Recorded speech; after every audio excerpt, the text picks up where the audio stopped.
Donc aujourd'hui, on va parler de l'âge de la Terre. Alors, qu'est-ce que c'est que l'âge de la Terre? Ça fait partie des questions auxquelles on va essayer de ne pas répondre, en fait. Voilà, donc chez les Égyptiens, l'âge de la Terre, c'est facile, c'est le moment où le ciel a été séparé physiquement de la Terre.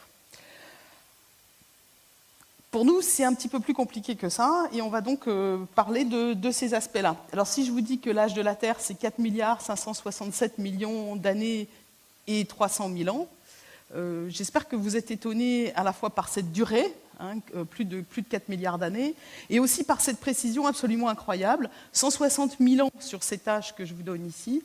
Ça veut dire que si je prends une balle de tennis et que je la jette à Lectoure, j'arrive à viser à peu près le milieu de la porte de l'église.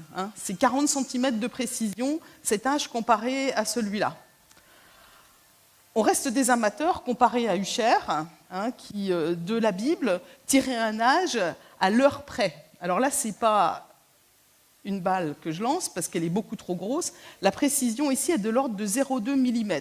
Donc c'est la pointe d'une épingle que je lance dans le chat d'une aiguille à Lectoure, devant l'église. Voilà, donc ça vous donne une idée, mais évidemment, cette précision-là, elle est obtenue de manière un petit peu spéciale, parce que là, il s'agissait de s'inscrire dans un livre et de lire quelque chose.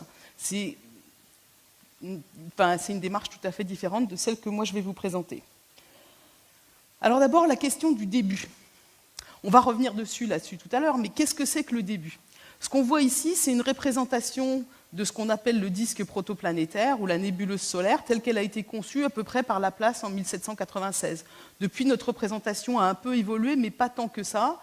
Mais bien sûr, maintenant, on a des images magnifiques faites par l'ALMA de disques comme ça dans lesquels on commence à rentrer. Mais cette peinture, elle a été faite par un peintre qui est aussi astronome au début des années 80 et elle représente le disque protoplanétaire. Donc on est à l'intérieur du disque qui est en train de tourner autour d'une étoile. Donc Laplace avait compris que probablement la formation du système solaire, c'était la condensation de poussière et de gaz autour d'une étoile qui était un gaz en... Non, il ne savait pas que l'étoile était un gaz en contraction. Il parlait de condensation de poussière dans un disque. Alors déjà là, si vous imaginez que la Terre va se former dans ce disque, vous voyez tout de suite qu'il y a un problème pour savoir qu'est-ce qui est le début. Est-ce que le début, c'est le moment où ces premiers petits grains se condensent? Est-ce que c'est le moment où on a des objets un petit peu gros? Ou c'est le moment où la Terre a fini de se former? Donc vous voyez que déjà, définir le début, c'est déjà un problème. Ensuite, quelle méthode utiliser pour mesurer l'âge de la Terre? Alors maintenant, je vais vous faire une petite interro. On avait chargé Jacques Trainer de vous faire une petite introduction l'autre jour. On va voir ce que vous avez retenu de ça. Donc vous allez répondre à mes questions. Alors, à l'Antiquité, comment est-ce qu'on faisait pour dater la Terre? Répondez pas tous à la fois. Ils n'ont rien retenu, Bruno. Bon, à l'Antiquité, en fait, les Égyptiens pensaient qu'il y avait un moment donné. Je ne sais pas s'ils se préoccupaient de le donner, de le mesurer, mais pour Aristote, par exemple, c'était quelque chose qui était continu. La Terre avait existé continuellement. Ensuite, au Moyen-Âge, eh bien, on se préoccupait de... Je m'arrête parce que je suis étonnée, j'avais changé ça, donc j'avais changé l'orthographe, donc il y a un petit problème, mais c'est pas grave. Au Moyen-Âge, donc, on se préoccupait de lire la Bible, donc jusqu'au début du XVIIIe siècle, on comptait les générations dans la Bible, et ça donnait un âge approximatif, celui que je vous ai dit tout à l'heure de Usher, de l'ordre de 4 ou 6 000 ans, voilà. Ensuite, il y a eu les premiers balbutiements de la science naturaliste. Alors maintenant, je voudrais vraiment que vous essayiez de répondre à mes questions, surtout, encore une fois, vous avez une introduction sur le sujet. Si vous êtes un naturaliste et que vous voulez comprendre comment la Terre s'est formée, comment faites-vous? Qu'est-ce qui vous est accessible? Vous êtes au XVIIIe siècle, comment vous faites pour dater la formation de la Terre? Allez, du courage, répondez. Je ne vais pas vous gronder si ce n'est pas bon. Les roches, mais qu'est-ce qu'on date dans les roches? Ah non, mais on est au début du XVIIIe, ou au XVIIIe siècle, donc on n'a pas accès à la radioactivité. Non, à l'époque, ce que regardaient les naturalistes, c'est qu'ils se posaient des questions, combien de temps il fallait pour accumuler le sel qui est dans les océans, en pensant que toute l'eau de mer, le sel, les rivières, c'était de l'eau douce, mais ça lessivait les continents, et ça entraînait ce sel, et ce sel s'accumulait dans la mer. ils essayaient de calculer ça, ils essayaient de calculer les temps de dépôt des roches, ils essayaient de calculer un certain nombre de choses comme ça, l'évolution biologique. On va bien sûr revenir tout ça, parce qu'en même temps, je vous présente mon plan. Donc ils avaient des méthodes relativement approximatives. Ensuite, il y a eu l'entrée en scène de la physique avec des premières méthodes qui ont été développées en essayant de voir le refroidissement des corps. Et maintenant, effectivement, on va s'appuyer sur la radioactivité pour dater. Alors on revient à partir du moment où les méthodes, on ne va pas revenir sur les méthodes liées à la Bible, qui était pourtant une démarche entre guillemets scientifique. Simplement on s'appuyait sur un livre qui était un écrit dont on ne connaissait pas la solidité en tant qu'hypothèse scientifique. Mais on va commencer à partir du moment où la science naturaliste entre en scène, donc le XVIIIe siècle. Alors ce que les géologues avaient compris, c'est que pour déposer comme ça des strates, il fallait du temps. Et pour essayer de dater ça, ils avaient un principe qu'ils appelaient le principe de superposition. Ils disaient si cette couche, elle se dépose ici, la suivante se dépose par-dessus, la suivante se dépose par-dessus, et ainsi de suite, ça me donne un âge parce que ces couches se déposent successivement. Et puis, ils considéraient que les causes maintenant, quand des choses se produisent maintenant, elles se produisent comme elles se produisaient à l'époque, et que donc on peut utiliser une sorte de proportionnalité, c'est-à-dire que si maintenant il faut 1 mois pour déposer 1 millimètre d'argile, admettons, je dis n'importe quoi, à ce moment-là, dans l'Antiquité, il fallait pareil, donc si je mesure cette épaisseur-là, ça va me donner une idée du temps qu'il faut pour déposer ces couches. Alors, ce calcul, il a été fait en particulier par Buffon. Ce calcul a été fait en particulier par Buffon au cours du XVIIIe siècle, et il a trouvé quelque chose qui était un ordre de grandeur d'une centaine de millions d'années. Comme il voulait s'éviter des ennuis, parce qu'il avait peur que ça ne plaise pas tellement, il est parti dans son fief à Montbard le temps que les choses se calment. Sont intervenus aussi dans ce débat d'autres naturalistes qui s'intéressaient aussi au dépôt des roches, mais ils s'étaient avisés que non seulement il y avait le dépôt des roches, qui prenait un certain temps, mais que pour creuser des vallées comme celle du Grand Canyon du Colorado que je vous ai montré tout à l'heure, il fallait du temps. Hein. Vous voyez, si vous avez une goutte qui tombe d'un robinet, d'ici ce qu'elle use l'évier qui est en dessous et qu'elle le creuse sur des centaines de mètres d'épaisseur, vous imaginez bien qu'il faut énormément de temps. Donc Cuvier et Smith avaient tous les deux l'idée qu'il fallait vraiment rajouter du temps au temps pour pouvoir faire ça. Donc en guise de résultat, Buffon obtient des âges pour l'âge de la Terre qui se chiffrent en millions d'années, et Cuvier et Smith donc rajoutent le temps de creusement de ces vallées. Alors c'est bien tout ça, mais en fait finalement au Colorado, c'est une situation qui est relativement simple. Dans la pratique, il y a des situations beaucoup plus compliquées. Alors là, évidemment, j'ai pris l'archétype de la situation extrêmement compliquée, où là, les couches se sont déposées petit à petit, et puis elles ont été vraiment chamboulées par des plissements. Et vous vous rendez compte que là, ça devient beaucoup plus difficile de savoir, alors là on a un schéma qui montre ça, les couches elles peuvent même se retourner, ça devient beaucoup plus difficile de dire quand est-ce que ça s'est déposé par rapport à ça. Et une chose en particulier qu'il faut être capable de faire, c'est d'orienter les couches, de savoir qu'est-ce qui s'est déposé avant, qu'est-ce qui s'est retourné, qu'est-ce qui est à l'envers. Donc les géologues utilisaient des indications comme ça qui leur disaient dans quel sens les strates s'étaient déposées. C'est-à-dire que par exemple, la granulométrie elle est plus importante en bas de la couche qu'en haut. Donc on sait que si on a une couche avec une granulométrie plus fine en haut, avec des grains qui sont plus fins en haut, ça c'est le haut de la couche. On regarde les positions des racines d'arbres, on regarde les positions des coquilles et ainsi de suite, donc ça permet de donner une idée. Donc voilà. Et puis il y a aussi des situations aussi plus compliquées où il y a eu des interruptions de sédimentation, par exemple ici. Hein, voilà, on a une série qui n'est pas continue ici. Il y a eu un intervalle pendant lequel il ne s'est pas produit de sédimentation à cet endroit-là, mais elle s'est produite ici. Donc il faut tenir compte de ces interstices. Tout ça, c'est quand même assez difficile. Et puis là, on voit qu'il y a eu une interruption, il y a eu un pli probablement, il y a eu un décapage par l'érosion et de nouveau une sédimentation. Donc vous voyez que pour utiliser la géologie comme ça, simplement la stratigraphie, c'est-à-dire les dépôts des couches successives pour donner un âge, ça reste quelque chose qui est assez difficile. En tout cas, les géologues avaient vraiment conscience qu'il fallait beaucoup de temps. Et Lamarck, qui travaillait au muséum, s'est exclamé à cette époque-là, parce qu'il y avait des âges qui étaient petits, maintenus par les physiciens, qui, eux, s'appuyaient plutôt en fait, sur les croyances qui étaient liées à la Bible. Lamarck a dit « Oh, quelle est grande l'antiquité du globe terrestre, et combien sont petites les idées de ceux qui attribuent à l'existence de ce globe une durée de 6000 et quelques cent ans, donc ça c'est vraiment la durée issue de la Bible, depuis son origine jusqu'à nos jours. Donc ça a été écrit en 1802. Voilà, c'est vraiment le moment où on commence à se poser vraiment des questions, il commence à y avoir vraiment des oppositions là-dessus. Entre en scène Darwin, dont on a beaucoup parlé, dont on entend régulièrement parler ici, parce qu'évidemment il a joué un rôle crucial dans l'histoire du vivant. Darwin ramasse des fossiles et voit bien qu'il y a des continuités entre des séries qui évoluent petit à petit les unes par rapport aux autres. Donc Lamarck déjà avait proposé une théorie de l'évolution que Darwin, qui à peu près 50 ans plus tard, va reprendre et faire évoluer. Tous les deux ont des idées relativement différentes, mais ils sont liés. Lamarck pense qu'il s'agit d'une adaptation progressive qui est liée à l'évolution du milieu, qui fait que les girafes, par exemple, vont monter de plus en plus haut. Au fur et à mesure que les arbres vont devenir de plus en plus hauts, les girafes vont aller de plus en plus haut, essayer de manger les feuilles. Tandis que Darwin ne connaît pas la génétique à l'époque, mais il pense qu'il y a une sélection naturelle qui est liée au principe d'adaptation. Et donc, quand les arbres sont trop hauts, les girafes qui ont le cou trop petit vont disparaître, il ne va rester que les grandes girafes, et elles vont s'accoupler, elles vont avoir des enfants qui vont avoir des grands coups, et petit à petit, l'évolution se fait par le jeu de la sélection naturelle. Alors c'est synthétisé ici, j'aime bien. Oui, lui, alors c'est en anglais, mais c'est pas grave. Il dit oui, mes parents, ils n'étaient pas assez courageux, ils tendaient pas assez le cou pour avoir les feuilles tout là-haut. Donc ça, c'est la vue de Lamarck et la vue de Darwin. C'est la sélection naturelle, mais la sélection juste.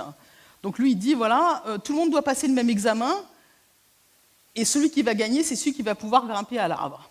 Inutile de vous dire qu'ils n'ont pas tous des chances exactes, donc il n'y en a qu'un qui va survivre à ce type d'épreuve. Darwin ne connaissait pas vraiment bien les mécanismes, évidemment, qui étaient derrière, parce qu'à l'époque, on ne connaissait pas la génétique, on ne connaissait pas le principe des mutations. Néanmoins, il avait reconstitué une espèce d'arbre comme ça, arbre qui a été montré par Éric Batteste dans sa magnifique conférence l'autre jour. Donc, il n'avait pas d'idée à quoi ça correspondait, ces échelles de temps, mais ils avaient bien conscience qu'il fallait du temps pour faire ce genre de choses, que ça n'allait pas se faire immédiatement, que s'ils prenaient une génération de girafes, elle n'avait pas évolué fondamentalement par rapport à la génération d'avant, et ainsi de suite. Donc, les géologues et les biologistes savaient qu'il fallait du temps. Et c'est pour ça que ces estimations de 6000 ans pour l'âge de la Terre leur déplaisaient profondément. Au passage, je fais un petit clin d'œil à la conférence d'Éric Batteste l'autre jour. Vous voyez la complexité maintenant du vivant, vous imaginez que ce temps a été beaucoup plus long même que Darwin ne pouvait le pressentir à l'époque, puisqu'il ne connaissait qu'une fraction de ces êtres vivants. Voilà, alors maintenant la physique rentre en scène avec Buffon, toujours lui. Donc il s'était intéressé au dépôt des couches sédimentaires. Il va reprendre une idée qui avait été proposée par Newton de voir combien de temps il faut pour refroidir un globe de matière. Donc il est noble, il a pas mal d'argent, il dispose d'un domaine à Montbard dans lequel il va faire forger des boulets et il va les faire chauffer. Il va voir combien de temps il faut pour que ces boulets se refroidissent. Alors, ils sont entre quelques centimètres et une quinzaine de centimètres, pour autant que je me souvienne, j'ai oublié de revérifier ça. Voilà. Donc, il fait chauffer ces boulets, et puis il va tracer une courbe en fonction du diamètre du boulet, combien de temps faut-il pour le refroidir. Alors, Newton avait déjà pressenti que probablement les deux étaient liés, étaient proportionnels. Et ce que va faire Buffon, une fois qu'il a mesuré ces points, il va faire passer une droite par là et il va extrapoler. Donc pour un diamètre de boulet qui fait 12 000 km, combien de temps faut-il pour le refroidir? Et il va trouver un âge de l'ordre de 100 millions d'années. Là aussi, il repart dans ses forges parce qu'il a peur d'avoir des ennuis avec l'Académie. En réalité, il laisse un peu traîner l'idée, mais il ne le publie pas, parce qu'il a trop peur d'avoir des ennuis sérieux, donc ses travaux restent lettre morte. Intervient alors Kelvin, alors qui à l'époque s'appelait encore William Thomson, qui était un physicien extrêmement prestigieux, extrêmement connu, et lui va avoir l'idée, plutôt que d'utiliser la méthode faite par Buffon, qui était vraiment très empirique, ce que j'ai oublié de dire, c'est que L'erreur faite par Buffon sur cet âge, qui était beaucoup plus long déjà, mais il y a une erreur, c'est qu'il s'est contenté d'extrapoler sans avoir de modèle physique derrière. Donc il ne sait pas pourquoi ça augmente comme ça, et c'est pour ça qu'il a fait passer une interpolation linéaire, et c'est pour ça qu'il trouve un âge qui est finalement beaucoup plus bas que l'âge réel. Alors, donc Kelvin va aborder ça par le biais vraiment de la physique, et il va utiliser les équations de la température et de la conduction thermique écrite par Charles Fourier, qui lui avait dit que ça pourrait bien s'appliquer à la Terre, mais il n'avait pas voulu se poser cette question, pour essayer de calculer le temps de refroidissement de cet objet. Alors les hypothèses de Kelvin, c'est que la Terre était une boule de roche en fusion au départ à la température de 3900 degrés, d'ailleurs je ne sais pas d'où sort vraiment cette température, et ensuite elle va perdre son énergie par conduction au travers d'une méthode, d'une matière qui est rigide, ce qui permet, puisque cette matière est rigide, elle conduit la chaleur, ça lui permet d'utiliser la théorie de Fourier.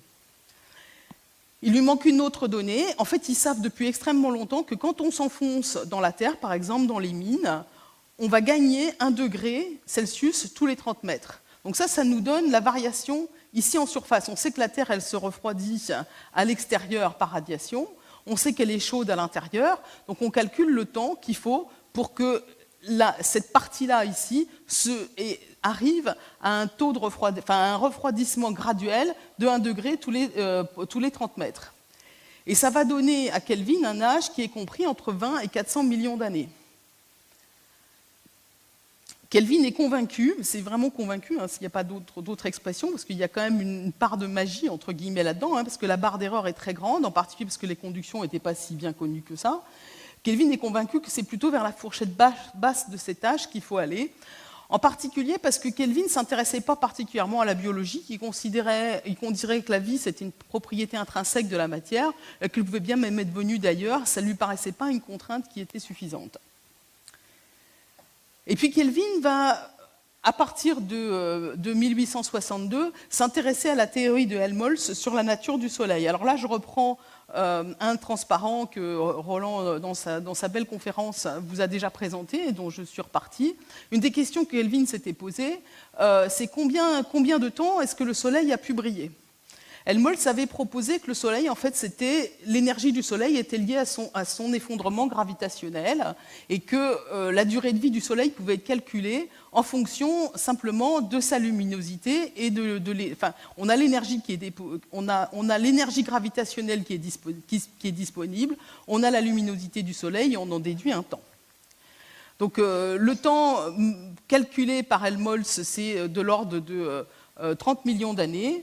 Et Kelvin, qui à partir de 1862 commence à croire effectivement à cette hypothèse de la nature du Soleil, en vient à considérer que la formation du système solaire, de l'ensemble du Soleil et donc des planètes, remonte à moins de 100 millions d'années. Donc il a 2 méthodes indépendantes qui lui donnent un âge qui est finalement de l'ordre de 100 millions d'années, voire moins. À partir de là, naît vraiment une controverse en fait, entre les physiciens d'un côté, sous la houlette de Kelvin, et les géologues de l'autre, sous la houlette de Darwin. Et cette controverse, elle va durer vraiment un certain temps et être relativement amère, même si Charles Darwin est quelqu'un d'assez discret, il est extrêmement contrarié parce qu'il ne croit pas du tout à ces âges-là. Mais le prestige de Kelvin est absolument immense. Donc petit à petit, les géologues vont perdre du terrain, même les plus ardents défenseurs de Darwin vont perdre du terrain petit à petit. Et puis il faut reconnaître que les géologues, c'est ce que je vous disais tout à l'heure, ils ont une estimation, ils ont l'idée que ça va durer extrêmement longtemps. En revanche, ils n'ont pas d'estimation absolue de l'âge. Ils ne peuvent pas connaître cet âge. Donc finalement, ils finissent petit à petit par faire des estimations qui se rapprochent de plus en plus de celles de Kelvin. Alors, donc ils abandonnent le terrain peu à peu, sauf par exemple John Goodchild, qui lui vraiment fait des mesures et détermine qu'il faut 3000 ans pour sédimenter une couche d'argile épaisse d'1 pied. Alors un pied, c'est 30 cm. S'il avait utilisé le système métrique, le calcul aurait été plus rapide. Donc il faut 3000 ans pour déposer 30 cm d'argile, et il faut 25 000 ans pour déposer la même épaisseur de calcaire. Donc à partir de là, simplement sur la base de tout ce qu'on a reconstitué en géologie et de toutes les couches qui sont connues, il évalue à 700 millions d'années la durée depuis ce qu'on appelait déjà à l'époque le Cambrien, qui est le moment où il y a vraiment l'explosion de la vie et on voit énormément de formes de vie. Et sur la base en particulier des travaux de Darwin, il évalue qu'il faut au moins autant de temps pour que la vie se soit diversifiée à ce point-là. Donc il arrive à une estimation, comme ça, simplement sur la base de la géologie, de l'ordre de 1,4 milliard d'années. Donc lui, il est vraiment, c'est vraiment un homme qui est inscrit dans le XVIIIe siècle, mais qui reste, qui par rapport à tous les géologues de son temps, est finalement en retard ou en avance, ça dépend comment on le prend. Même le propre fils de Darwin se mêle de la partie. C'était son 5e fils, hein, il avait apparemment beaucoup d'enfants. Après avoir fait le barreau, après avoir fait du droit, il a décidé d'essayer d'appliquer des méthodes mathématiques aux problèmes de physique. Il est resté en fait proche de Kelvin toute sa vie. Je ne sais pas bien quels étaient les rapports entre les deux. En tout cas, lui, ce qu'il va calculer, c'est que la Lune influe sur la rotation de la Terre. Il y a des frottements à l'intérieur de la Terre qui ralentissent à la fois la rotation de la Terre et la période de rotation de la Lune autour de la Terre. Et à cause de ça, la distance entre la Lune et la Terre augmente petit à petit. Donc il rembobine ça en arrière et il calcule que la Lune devait être sur la Terre il y a 54 millions d'années. Donc il en déduit qu'avant, il n'y avait pas de système avant, et que donc l'âge maximum de la Terre, c'est 54 millions d'années. Donc il est finalement en relativement bon accord avec Kelvin.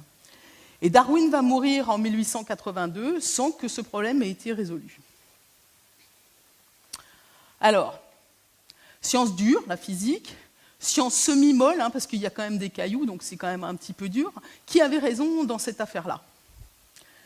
Alors je vais citer un physicien très connu ici au festival, c'est Stéphane Sarade au marathon l'autre jour. La physique, c'est le solfège, la biologie et la géologie, ce sont les concertos. Le problème, c'est qu'effectivement, la physique a toujours raison, mais il faut pouvoir traiter les bons problèmes, et que les physiciens, finalement, ne voyaient pas l'ensemble de la question. Les géologues avaient une vision, les géologues et les biologistes avaient finalement une vision beaucoup plus générale d'un système qui est le système Terre, dans lequel il y a des roches et des êtres vivants, qui est beaucoup plus compliqué que ce que les physiciens envisageaient avec leur modèle. C'est pour ça qu'il y avait ce désaccord. Mais quand Darwin va mourir, il ne saura pas, enfin, il est convaincu qu'il a raison, mais il ne saura pas pourquoi. Mais est-ce que vraiment, déjà, d'abord, est-ce que les hypothèses de Kelvin étaient bonnes? Et en particulier, est-ce que la Terre est vraiment rigide? Ou bien est-ce qu'elle est animée de mouvements de convection? Un ancien assistant de Kelvin lui fait cette objection dès 1895, John Perry. Alors là, il y a un petit rappel, hein. Il y a plusieurs manières de transférer la chaleur. Il y a la radiation, c'est comme ça que la Terre perd son énergie en surface. Il y a la conduction, là je me brûle si je touche le manche chaud d'une casserole. Et puis, il y a ce qu'on appelle la convection. Quand vous mettez un liquide sur le gaz, comme ça, les particules chaudes, les molécules chaudes vont avoir tendance à remonter, tandis que les molécules froides vont avoir tendance à descendre. Et donc vous allez avoir une espèce de circuit qui va se mettre en place, qu'on peut visualiser en mettant des petites particules dans l'eau ou dans un liquide. Et ce phénomène de convection, il transmet la chaleur de manière beaucoup, beaucoup plus efficace que ne le fait la conduction. Et John Perry va refaire le calcul en tenant compte cette fois de la convection. Alors l'importance de la convection, c'est que cette fois-ci, au lieu d'avoir juste la couche qui est immédiatement en dessous la couche superficielle, dont c'est notre seule contrainte observable, là, 1 degré tous les 30 mètres, au lieu que ce soit juste la couche superficielle qui nourrisse, entre guillemets, en chaleur, enfin la couche juste en dessous qui nourrisse cette épaisseur-là en chaleur, en fait c'est l'ensemble de la Terre qui va envoyer sa chaleur.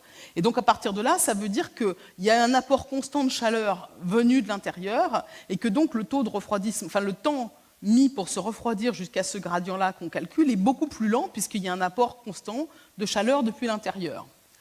Et dès ce moment-là, Perry calcule un âge, donc on est en 1895, il calcule un âge nécessaire au refroidissement de la Terre qui est de l'ordre de plusieurs milliards d'années.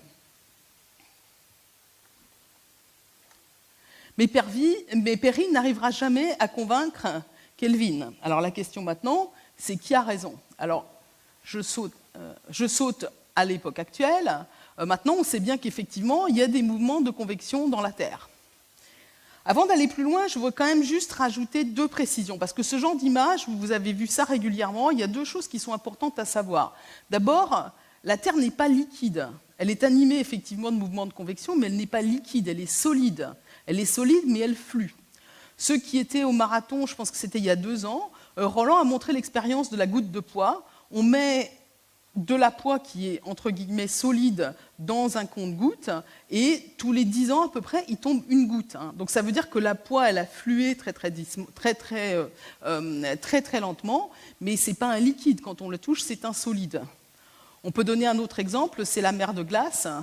Vous savez bien que personne ne s'est jamais noyé dans la mer de glace, donc c'est un solide, c'est de la glace, et néanmoins, la glace évolue, la glace se déplace, elle se déplace d'1 mètre, je crois, par an ou quelque chose comme ça. Donc la mer de glace flue. Et de la même manière, le manteau est solide, mais il va fluer. Et la différence de solidité, entre guillemets, ou de viscosité, pardon, entre le manteau et la glace, c'est à peu près la même qu'entre la glace et l'eau. Mais ça n'empêche pas donc le manteau de fluer. Donc ça, c'est une première chose. La deuxième chose, vous entendez tout le temps parler de radioactivité. Effectivement, c'est une des sources principales de chaleur de la Terre. Ce n'est pas la seule. Ce qui est important à savoir, c'est que ce n'est pas une casserole qu'on a mis au centre. Ce qui est important, c'est que cette chaleur, la radioactivité, elle est à l'intérieur du manteau, elle est diffuse partout. Il y a néanmoins des sources de chaleur à l'intérieur du noyau qui sont à la limite de la graine, la cristallisation de la graine. On pense que quand la graine cristallise, ça libère un petit peu d'énergie qui va être diffusée ici. Et puis il y a la chaleur résiduelle depuis la formation de la Terre. Alors la situation, elle évolue en 1896 avec la découverte de la radioactivité. Alors, la radioactivité est découverte par Henri Becquerel en 1896. Alors, j'ai noté ici que Henri Becquerel était professeur au muséum. Si vous avez regardé, Lamarck, Buffon, Cuvier, Becquerel, tout ça, c'est des gens qui travaillaient au muséum. Alors, comme c'est mon institution d'origine, j'insiste un petit peu là-dessus. Et puis, voilà, je suis très fière avec ma collègue Violaine Sauter de penser que nous sommes les héritiers directs de ces gens-là. Non, peut-être pas quand même. Voilà. Donc, Henri Becquerel découvre la radioactivité en 1896, et puis avec les travaux aussi de Pierre et Marie Curie, qui isolent le radium. Et à ce moment-là, on comprend tout de suite qu'il y a des sources de chaleur qu'on ne connaissait pas, qui se retrouvent dans la Terre. Alors avant d'aller plus loin, je repars là aussi de transparents, d'explications que Roland vous a faites, c'était lors du marathon, donc sur la structure de l'atome. Ici, on a un atome qui est constitué de protons qui sont en bleu et de neutrons qui sont en rouge. Et les nucléons sont liés entre eux par ce qu'on appelle la force nucléaire forte. Cette force, elle est attractive, c'est-à-dire que cette force, elle a tendance à relier les nucléons entre eux, mais en même temps, elle est à courte portée. Et les électrons vont aussi avoir, les nucléons vont aussi avoir tendance à être repoussés les uns les autres. Et donc, au-delà d'une certaine distance, cette force ne va plus être suffisante pour lier les nucléons entre eux. Et le résultat, c'est que ces atomes, quand ils deviennent trop gros, ils vont avoir tendance à décroître et à se désintégrer. Et ça aussi, c'est un transparent qui vient de Roland. Ici, on a le nombre de neutrons dans un noyau et le nombre de protons qui est ici. Et en fait, le haut de ce diagramme, eh ben, on a des noyaux qui sont de plus en plus radioactifs et qui vont se désintégrer en émettant ce qu'on appelle des particules alpha, des noyaux d'hélium. Et ce phénomène se passe à intervalles réguliers qu'on peut mesurer, et ça va donc nous permettre de mesurer un temps. Alors ici, on a un petit schéma de toute la chaîne radioactive depuis l'uranium 238 jusqu'au plomb 206. Vous voyez, il y a un certain nombre d'émissions de particules bêta ou de particules alpha qui se font en chaîne. Et donc, on a cette décroissance de l'uranium 238 en plomb 206. Il y a un autre uranium, l'uranium 235, qui va donner un autre noyau du plomb, qui va être le plomb 207. Alors je vous montre toute cette chaîne, elle est très compliquée, mais en réalité, toute la partie haute de la chaîne, ça se fait relativement rapidement. Donc ça revient à avoir un système simple, on peut ignorer ces étapes-là quand on fait les calculs, et regarder simplement et considérer que c'est simplement directement l'uranium qui décroît en plomb.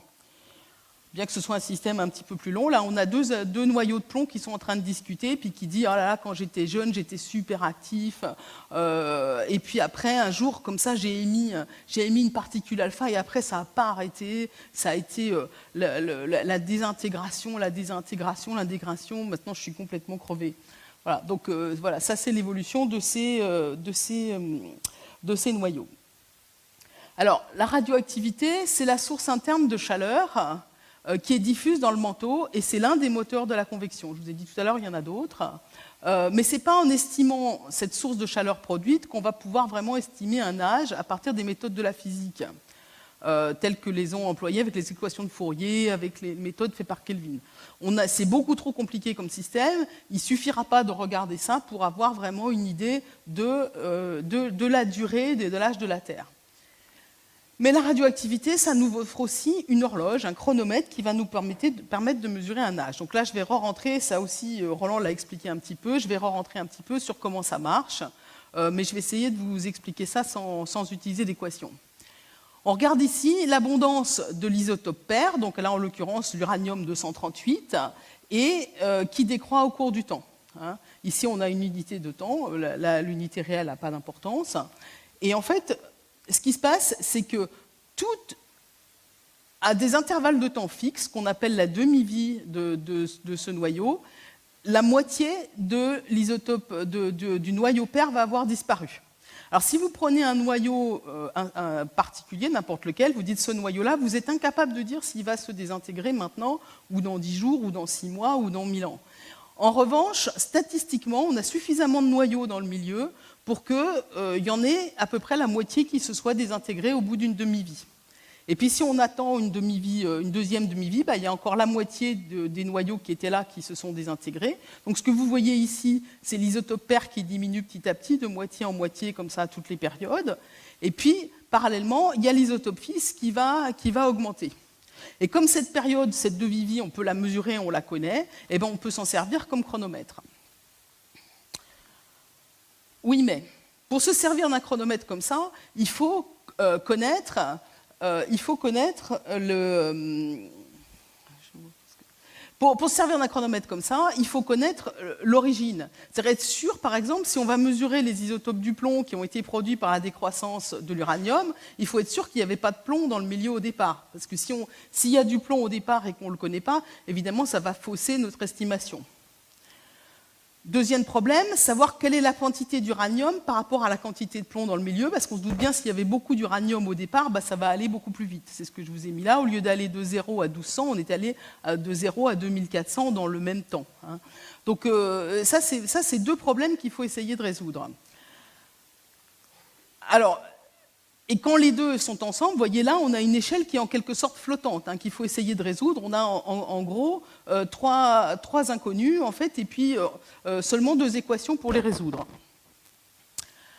Alors, ce qui va venir à notre secours, c'est d'utiliser les météorites. Et en particulier, la météorite de Canyon Diablo, qui a été utilisée dès le départ dans les années 1950, parce qu'elle contient ces nodules. Alors, donc, c'est une météorite de fer, que vous voyez là, c'est une tranche. Et dans cette météorite de fer, il y a des nodules de sulfure. Et le sulfure, c'est vraiment du sulfure de fer. Le plomb a une certaine affinité pour ce sulfure, donc il va avoir tendance à rester dans les sulfures. Et en revanche, ce sulfure de fer contient pratiquement pas d'uranium. Donc pratiquement tout le plomb qui est dans ces sulfures, c'est le plomb qui était à l'origine au moment de la formation de la météorite. Et donc ça va nous permettre d'utiliser l'instant zéro. Et puis avec l'uranium et le plomb, on a la chance d'avoir deux isotopes de l'uranium qui vont donner deux isotopes du plomb différents. Et ces deux éléments, l'uranium, que ce soit 238 ou 235, et le plomb, que ce soit 206 ou 207, évidemment, chimiquement, ils vont avoir le même comportement. Donc s'il y a quelque chose qui perturbe le système, une perte de plomb, une entrée massive d'uranium, ça va se passer pareil sur les deux isotopes. Et ce qui fait qu'on peut comparer ces deux isotopes pour lesquels on connaît la période, et ça va nous permettre d'estimer cette vitesse ici, en fait, en utilisant le rapport entre ces deux isotopes. Donc ça nous donne finalement le fait d'avoir deux chronomètres uranium-plomb, ça nous donne une manière supplémentaire d'utiliser cet âge. Donc finalement, on se retrouve avec deux inconnus, qui sont cette vitesse ici, et puis comment dire, cette quantité initiale ici, et on a 2 grandeurs qui nous permettent de le résoudre. Alors, dès que la radioactivité a été découverte, John Joly, qui était géologue, lui aussi irlandais, a eu l'idée qu'on allait pouvoir l'appliquer à dater les minéraux et les roches de la Terre. John Joly, il avait fait une estimation, lui aussi il était géologue, et il avait fait une estimation, il avait repris la méthode de Halley sur la salinité des océans, il était arrivé à un âge qui coïncidait avec ceux que proposait Kelvin, qui était de l'ordre de 100 millions d'années.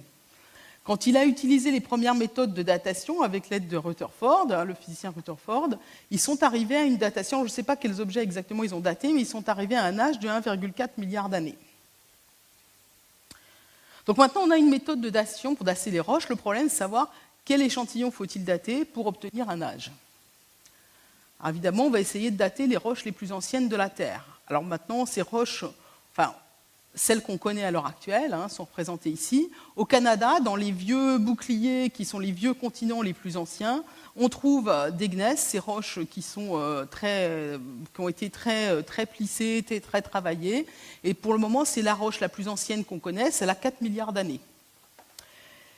Et puis, on peut aller même au-delà dans le temps, sur Terre. On n'a pas de roches plus anciennes que 4 milliards d'années, mais on a ce qu'on appelle des minéraux qui sont détritiques, c'est-à-dire qui sont faits de la destruction d'une roche. Qu'est-ce que c'est qu'une roche détritique? Par exemple, si vous prenez un sable sur une plage, c'est essentiellement du quartz. Ce quartz, c'est le produit de la destruction des granites des montagnes qui sont à côté, par exemple.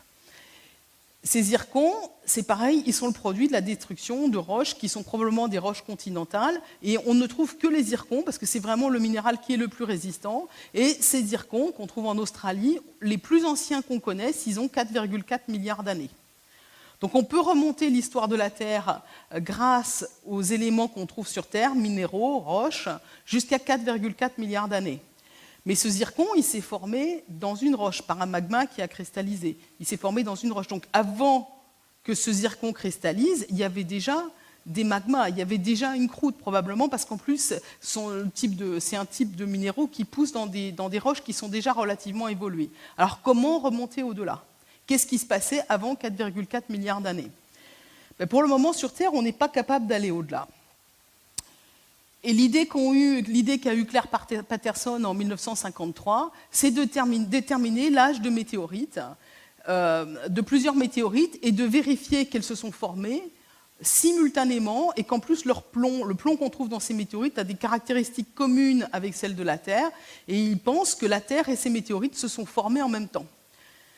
Qu'est-ce qui date dans ces météorites? Ici, on a une tranche de ce qu'on appelle une chondrite carbonée, une des météorites primitives qu'on connaît. Donc, pour ceux qui ont déjà vu des météorites, et puis on en voyait sur les stands au village des sciences et puis le stand Vigiciel, ces météorites sont formées de l'accumulation de ces petites billes qu'on appelle des sphères, avec dans une matière fine qu'on appelle la matrice, qui est en gros la poussière du disque. Et puis, on a ces espèces d'éléments blancs, qu'on appelle les inclusions réfractaires, et qui sont à la fois une composition qu'on dit réfractaire, c'est-à-dire c'est les éléments les moins volatiles, c'est les premiers qui se condensent à partir d'un gaz, donc on peut penser que c'est les premiers condensats du disque protoplanétaire, et puis quand on les analyse, c'est vraiment les objets les plus vieux qu'on trouve. Quand je vous ai donné cet âge tout à l'heure de 4 567 millions d'années et 300 000 ans, en fait il s'agissait de l'âge des inclusions réfractaires. Mais même ça, qu'est-ce qu'on date exactement quand on date ça? Voilà une représentation de l'histoire de la formation du système solaire. Ici, on a un nuage de gaz et éventuellement un petit peu de poussière qui s'effondre sur lui-même pour donner naissance à une étoile. Les premiers grains qui se forment dans ce nuage, ils apparaissent quelque part ici. On pense que c'est à peu près 100 000 ans, peut-être un petit peu plus, après le début de la contraction du nuage. Ce qu'on date en datant les inclusions réfractaires, c'est probablement quelque chose vers là. Est-ce que c'est l'âge de la Terre? Est-ce qu'on considère que la Terre elle est formée à ce moment-là ou est-ce que c'est plus tard? Ces phénomènes-là sont relativement brefs, mais on n'a toujours pas vraiment, vous voyez, on a un film qui est quand même un petit peu compliqué, on n'a toujours pas accès vraiment à l'âge de la Terre. Donc la question qui se pose, à partir du moment où est-ce qu'on considère que la Terre elle est formée? Alors vous savez que dans ce nuage de gaz et de poussière, les objets ils ont grossi par collision, c'est ce qu'on appelle les impacts, et que ce phénomène continue à l'heure actuelle puisqu'il y a toujours des objets qui tombent sur la Terre sous forme de météorites.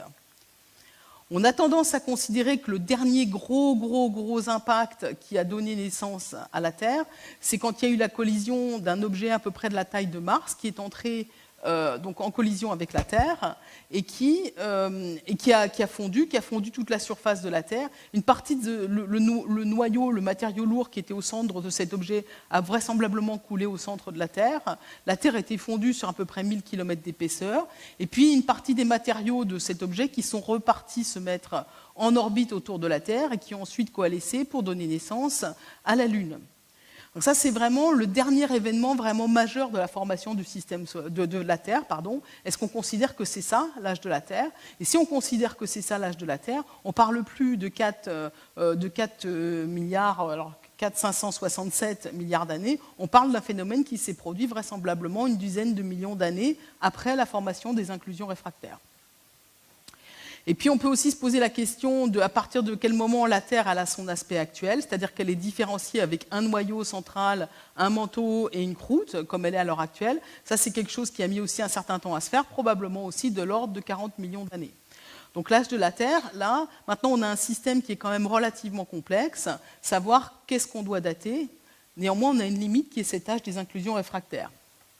Alors un petit exercice, les âges de la Terre au cours des développements des sciences géologiques. Ici, on a les dates, et ici, on a l'âge de la Terre tel qu'il a été mesuré. Alors on n'a pas la Bible parce que ça serait très loin par là. Donc c'est les premières mesures physiques de l'âge de la Terre. Buffon ici, Patterson ici, qui se rapproche, dont la valeur se rapproche extrêmement donc, de l'âge actuel. Si on fait comme Buffon et qu'on fait une extrapolation en mettant une droite, vous verrez qu'à l'heure actuelle, on serait en train de tangenter l'âge de l'univers. Le problème, c'est qu'on ne peut pas extrapoler comme ça. C'est la même erreur que Buffon, sauf que là, ça nous donne un âge beaucoup trop haut. En fait, cet âge, il est limité par l'âge des inclusions réfractaires. Donc, de toute façon, ce n'est pas un âge qui a vraiment une signification, bien sûr. Hein. Donc, l'âge de la Terre, maintenant, tout ce qu'on peut dire, c'est qu'il est limité par l'âge des inclusions réfractaires. L'âge des inclusions réfractaires, il est connu avec beaucoup de finesse. Hein. Je vous l'ai dit, 160 000 ans de précision sur un âge de 4 567 millions d'années. C'est vraiment extrêmement précis, c'est un pinceau extrêmement fin. Mais la question qui se pose maintenant, c'est est-ce que cet âge est juste? Il est possible qu'il y ait eu d'autres éléments radioactifs dans le système solaire très très primitif. Et il y a des papiers qui sont sortis relativement récemment qui indiquent que peut-être cet âge... Il reste bon, la précision reste bonne, mais qu'il faudrait décaler l'ensemble de quelques millions d'années. Voilà, donc on en est là. Voilà, et donc je m'arrête là, ma conférence est assez courte. Si vous voulez plus de renseignements, je vous invite à lire ces deux livres qui sont vraiment des mines de savoir, en particulier celui-ci qui est extrêmement bien documenté et qui est très bien écrit, dans lequel toute cette histoire est racontée en détail.